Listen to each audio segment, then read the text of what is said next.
नमस्कार दोस्तों, देखिए आज के राजस्थान करंट अफेयर्स में है राजीव गांधी ग्रामीण ओलंपिक खेल के थीम सॉन्ग चालो चालो रे साथीड़ा सारा मिलके खेलेंगे। इसके गीतकार कौन थे? देखिए काफ़ी महत्वपूर्ण प्रश्न बनेगा यहाँ से। मित्रोदय गांधी काफ़ी इंपॉर्टेंट है, इसको पूरी तरह ध्यान में रखिएगा। देखिए ये जो संगीत है राजीव गांधी ग्रामीण ओलंपिक खेल, पिछली परीक्षाओं में काफ़ी प्रश्न पूछे गए। अब इसका जो थीम सॉन्ग है, इस थीम सॉन्ग के देखिए गीतकार कौन है? मित्रोदय गांधी। राजस्थान के किन चिकित्सा महाविद्यालयों में फिंगरप्रिंट लैब की स्थापना की जाएगी? देखिए काफ़ी महत्वपूर्ण ये भी। और बजट से संबंधित जो भी जानकारी होती है काफ़ी महत्वपूर्ण रहेगी। जयपुर, जोधपुर, कोटा और उदयपुर जिलों में जो चिकित्सा महाविद्यालय वहाँ पर फिंगरप्रिंट लैब की वो स्थापना की जाएगी। उसके बाद में 33वां वृक्ष बंधु पुरस्कार किस संस्थान को दिया गया? ये भी काफ़ी महत्वपूर्ण रहेगा। ये देखिए आफरी संस्थान को दिया गया। जो 33वां वृक्ष बंधु पुरस्कार है वो आफरी संस्थान को है वो दिया गया है। इसके अलावा आगे देखते हैं, राजस्थान साहित्य अकादमी उदयपुर का अध्यक्ष किसे मनोनीत किया गया है? काफ़ी महत्वपूर्ण है। जो अभी हाल ही में नियुक्तियां की गई हैं वो सबसे इम्पोर्टेंट रहती हैं। तो देखिए इसका अध्यक्ष मनोनीत किया गया है दुल्लाराम सहारण को। राजस्थानी साहित्य अकादमी, एक प्रश्न आपका यहाँ से तैयार हो गया कि ये कहाँ स्थित है? उदयपुर जिले में स्थित है। और इसका जो अध्यक्ष है वो मनोनीत किया गया दुल्लाराम सहारण को। बालिका दूरस्थ शिक्षा योजना काफ़ी चर्चा में रही है, इससे संबंधित प्रश्न आगे पूछे जा सकते हैं। और देखिए कब से लागू की गई है? 24 अगस्त 2022 से। इस योजना के अंतर्गत बालिकाएं और जो महिलाएं हैं उनको देखिए उच्च शिक्षा ग्रहण करने के लिए संस्थानों को जो वे फीस देती हैं उस फीस का पुनर्भरण इस योजना के अंतर्गत है वो किया जाएगा। तो कौन सी योजना है? बालिका दूरस्थ शिक्षा योजना। तिथि काफी महत्वपूर्ण रहेगी 24 अगस्त 2022 को। राजीव गांधी ग्रामीण ओलंपिक खेल, देखिए इसका भी एक थीम सॉन्ग और इसकी चर्चा हमने कर ली पहले भी, मित्रोदय गांधी, ये दोबारा से आ गया। चलिए आगे देखते हैं। जोधपुर में वीर दुर्गादास राठौड़ की प्रतिमा का अनावरण किसके द्वारा किया गया? आप इतनी जानकारी तो रखते हैं कि वीर दुर्गादास राठौड़ की प्रतिमा का अनावरण कहां पर किया गया था? जोधपुर जिले में। लेकिन इस प्रतिमा का अनावरण किसके द्वारा किया गया? रक्षा मंत्री राजनाथ सिंह के द्वारा वीर दुर्गादास राठौड़ की प्रतिमा सालवा कला जोधपुर जिले में स्थापित की गई और इसका अनावरण किया गया रक्षा मंत्री राजनाथ सिंह के द्वारा। अगर प्रश्न इस प्रकार से बनता है तो ध्यान रखिएगा। स्वायत्त शासन मंत्री शांति धारीवाल के द्वारा राजस्थान के पहले सुव्यवस्थित कौन सा? देखिए मोटर मार्केट का लोकार्पण कहां पर किया गया? कर्मचारी चयन बोर्ड की नजर रहती है ऐसे प्रश्नों पर।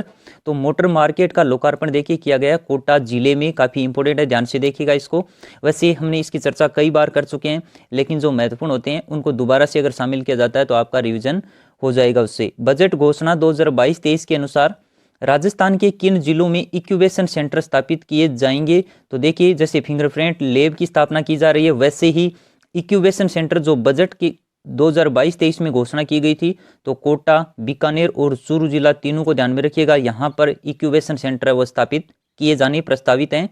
कितने करोड़ रुपए की लागत से राजीव गांधी फिनटेक इंस्टीट्यूट की स्थापना की जा रही है? काफी इंपोर्टेंट रहेगा। वैसे देखिए आगे हम सभी योजनाओं से संबंधित जो बजट है उसके बारे में इसी वीडियो में चर्चा करेंगे, तो अंत तक आप बने रहिएगा। देखिए राजीव गांधी फिनटेक इंस्टीट्यूट की स्थापना की जा रही है 672 करोड़ रुपए से। काफी महत्वपूर्ण है।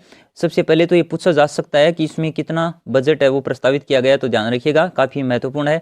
आगे हरिदेव जोशी पत्रकारिता और जनसंचार विश्वविद्यालय जो कहाँ पर स्थित है?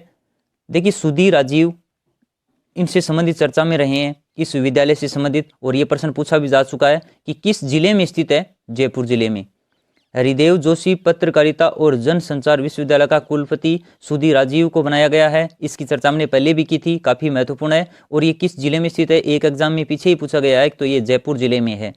हरिदेव जोशी पत्रकारिता और जनसंचार विश्वविद्यालय जयपुर के देखिए कुलपति पद पर नियुक्त किया गया सुधीर राजीव। दोनों ही महत्वपूर्ण है, ये भी पूछे जा सकते हैं। और ये विद्यालय ये तो पूछा जा चुका है पहले भी कि किस जिले में स्थित है। देखिए जो नवीनतम नियुक्ति होती है वो इसीलिए महत्वपूर्ण हो जाती है, या तो उस नियुक्ति पर किसे नियुक्त किया गया है उस पद पर वो पूछा जाता है, या फिर देखिए इसमें जैसे ये पूछ लिया गया जो ये चर्चा में रहा ये विश्वविद्यालय, तो ये किस जिले में स्थित है। हाल ही में राजस्थान से किसे भारत सरकार द्वारा नागरिक सुरक्षा पदक दिए जाने की घोषणा की गई है? अब भारत सरकार के द्वारा ये जो नागरिक सुरक्षा पदक है दिया जाएगा तो वो जितेंद्र कुमार सोनी और जगदीश प्रसाद रावत, दोनों नाम कंठस्थली याद कर लीजिएगा आप। जितेंद्र कुमार सोनी और जगदीश प्रसाद रावत को भारत सरकार के द्वारा राष्ट्रीय नागरिक सुरक्षा पदक दिए जाने की घोषणा की गई। नेगड़िया गांव देलवाड़ा राजसमंद में है। कौन सा गांव, इस नाम को ध्यान से देख लीजिए आप, ये देलवाड़ा राजसमंद जिले में स्थित है। और तांबेसरा जो बांसवाड़ा जिले में स्थित है। हाल ही में किस खनिज के भंडार प्राप्त हुए हैं जो चर्चा में रहे, मैंगनीज के भंडार यहाँ से प्राप्त हुए हैं। नेगड़िया गांव देलवाड़ा राजसमंद जिले में स्थित है और तांबेसरा जो है वो बांसवाड़ा जिले में स्थित है। ये दोनों स्थान इंपॉर्टेंट रहेंगे, नेगड़िया गांव और तांबेसरा। और इसमें यहाँ पर देखिए कौन सा खनिज भंडार प्राप्त हुए हैं, मैंगनीज के, काफ़ी इंपॉर्टेंट है आगे के एग्जाम के लिए, तो इसे पूर्णतः याद रखने की कोशिश कीजिए। आगे देखिए, हाल ही में राजस्थान के नए मुख्य निर्वाचन आयुक्त बने मधुकर गुप्ता ने किसका स्थान ग्रहण किया है। पिछले वीडियो में हम जितने भी पदाधिकारी हैं उनके बारे में चर्चा की थी, तो आपको याद रहा होगा कि मधुकर गुप्ता ये अभी हाल ही में मुख्य निर्वाचन आयुक्त बने हैं और इन्होंने प्रेम सिंह मेहरा का स्थान ग्रहण किया है। मतदाता पहचान पत्र से आधार नंबर जोड़ने में राजस्थान देखिए काफ़ी चर्चा में रहा था, पूरे देश में प्रथम स्थान पर रहा। किसमें, मतदाता पहचान पत्र में, जो अभी हाल ही में आधार नंबर जोड़ने की जो स्कीम चल रही थी, ये इस प्रक्रिया में राजस्थान पूरे देश में प्रथम स्थान पर रहा, काफ़ी महत्वपूर्ण है। हाल ही में किसके द्वारा जवाहर कला केंद्र में सौर्य कला प्रदर्शनी का उद्घाटन किया गया, राज्यपाल कलराज मिश्र के द्वारा।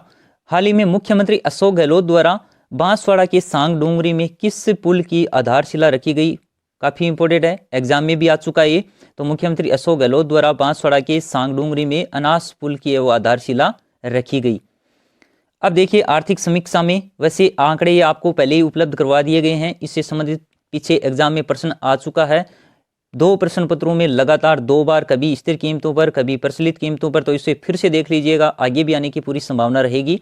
तो ये सकल राज्य मूल्यवर्धन क्षेत्र योगदान है और वो भी स्थिर कीमतों पर वर्ष 21-22 का है, तो ध्यान रखिएगा। कृषि में 28.85%, उद्योग में 26.34% और सेवा में 44.81%, काफ़ी महत्वपूर्ण रहेंगे। लेकिन आपको बस ध्यान ये रखना है कि स्थिर कीमतों पर कितना है और प्रचलित कीमतों पर कितना है। कृषि में स्थिर कीमतों पर कम होगा और जो अधिक होगा जैसे 30 पॉइंट कुछ, तो वो प्रचलित कीमतों पर होगा। लेकिन उद्योग का देखिए थोड़ा सा विपरीत है, इसमें स्थिर कीमतों पर ज़्यादा है, प्रचलित कीमतों पर कम है, तो ये थोड़ा सा आप ध्यान रखने की कोशिश कीजिए। अब आगे देखिए आप प्रचलित कीमतों पर क्या रहा। सकल राज्य मूल्यवर्धन क्षेत्रवार योगदान प्रचलित कीमतों पर वर्ष 21-22 का, ये भी ध्यान रखिएगा आप। कृषि में 30.23%, उद्योग का 24.67% और सेवा के लिए 45.10%, 10%, तो ये 45% है। इस स्थिर कीमतों पर 44% के आसपास था और उद्योग का देखिए यहाँ पर 24 है, उसमें 26 था, ये भी ध्यान रखिएगा। और कृषि का देखिए प्रचलित में ज़्यादा है लेकिन स्थिर कीमतों पर कम है, तो ये थोड़ा सा ध्यान रखने की कोशिश कीजिए। अब देखिए आगे वर्ष 2021-22 में कुल खाद्यान्न उत्पादन अनुमानित कितना, देखिए 225.220 लाख मीट्रिक टन, काफ़ी महत्वपूर्ण रहेगा। खाद्यान्न उत्पादन वर्ष 21-22 का 225 लाख मीट्रिक टन लगभग आपको ध्यान में रखना है, पूछे जाने की पूरी संभावना रहेगी। देखिए आरपीएससी के द्वारा तो ऐसे आंकड़े हर परीक्षा में पूछे जाते थे, अब आपका जो एग्जाम कर्मचारी चयन बोर्ड के अनुसार हो रहा है, तो आप ध्यान रखिएगा, हो सकता है यहाँ से आपका एक प्रश्न बने।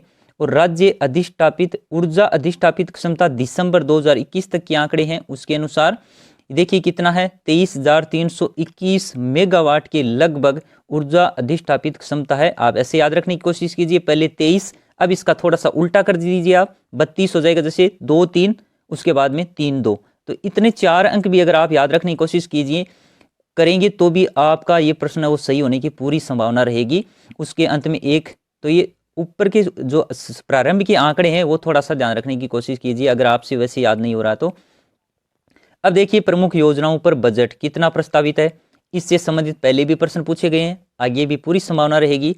मुख्यमंत्री निशुल्क यूनिफॉर्म योजना देखिए लगभग 500 करोड़ का बजट है इस पर, और ये काफ़ी चर्चा में रही, हाल ही नवीनतम योजना है मुख्यमंत्री निशुल्क यूनिफॉर्म योजना हो या फिर बाल गोपाल योजना हो जो दूध से संबंधित है। राजीव गांधी ग्रामीण ओलंपिक खेल, ये भी काफ़ी चर्चा में रहे, काफ़ी प्रश्न बने इससे, इस पर देखिए 40 करोड़ के लगभग। इंदिरा गांधी शहरी रोजगार गारंटी योजना, ये प्रश्न आ चुका है एक बार, और इसमें देखिए कितना बजट था, 800 करोड़ रुपए बजट इस पर प्रस्तावित। इंदिरा गांधी महिला शक्ति उड़ान योजना पर ध्यान रखिएगा 600 करोड़ है लगभग। तो ये सभी इंपॉर्टेंट है, जो यूनिफॉर्म है, ग्रामीण ओलंपिक खेल, इंदिरा गांधी शहरी रोजगार गारंटी योजना और इंदिरा महिला शक्ति उड़ान योजना, जिसे शॉर्ट में IM शक्ति उड़ान योजना, भ्रमित नहीं होना है, इसमें भी 600 करोड़ के लगभग बजट है वो प्रस्तावित है।